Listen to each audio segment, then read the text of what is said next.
और इन 15 दिनों में की हुई साधना साधारण नहीं। और ये साधना 15 दिन की ही क्यों मनाई जा रही है और इसी दौरान पितृपक्ष भी शुरू हो रहे हैं। नमस्कारम श्री, मैं हूँ प्रियंका, आपकी प्यारी चक्र हीलर।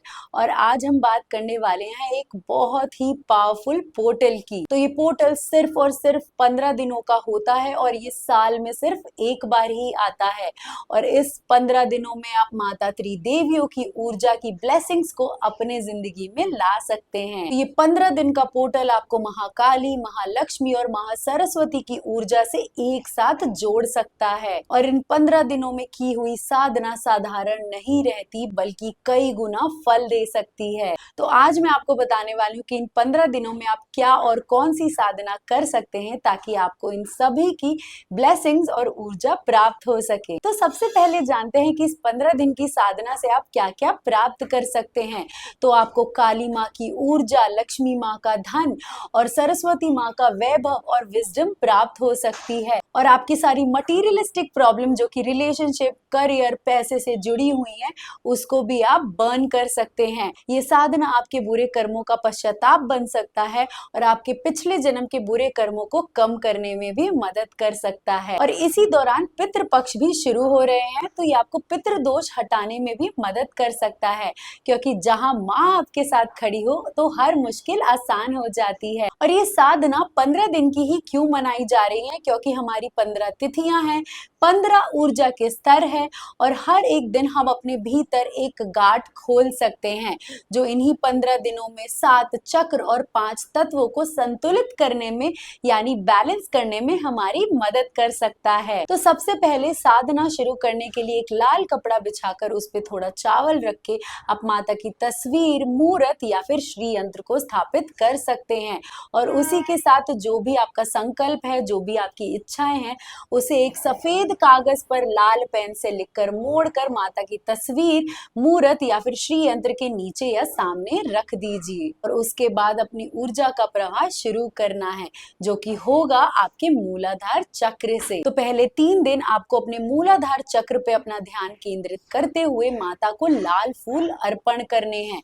और इस मंत्र का जाप हर रोज 3 दिन के लिए 108 बार करना है। और अगले 3 दिन के लिए हम स्वादिष्ठान चक्र पे अपना ध्यान लगाएंगे।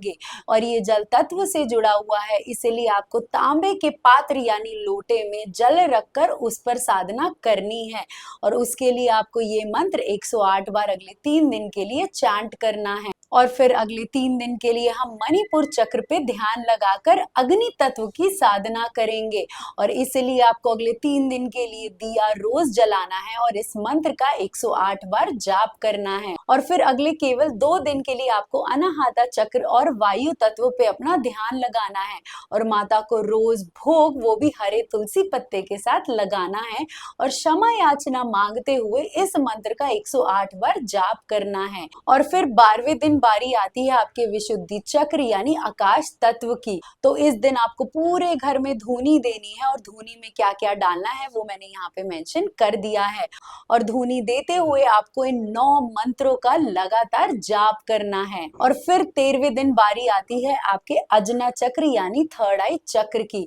तो इस दिन आपको माता को हल्दी कुमकुम अर्पण करना है और वही हल्दी कुमकुम अपने मस्तिष्क पर लगाकर 9 मिनट की साधना करनी है इन मंत्रों का जाप करते हुए। और अब आ जाता है साधना का 14वां दिन। तो इस दिन आप माता को लाल और सफेद फूल अर्पण करें और केवल मौन धारण करने का प्रयास करें और अपने दिन की शुरुआत केवल ओम के नाम से करें 108 बार जाप करके। और 15वें दिन यानी आखिरी दिन पर माता को फल फूल भोग चढ़ाएं और ये सारा भोग आप समाज में भी बांट सकते हैं और खुद भी ग्रहण कर सकते हैं।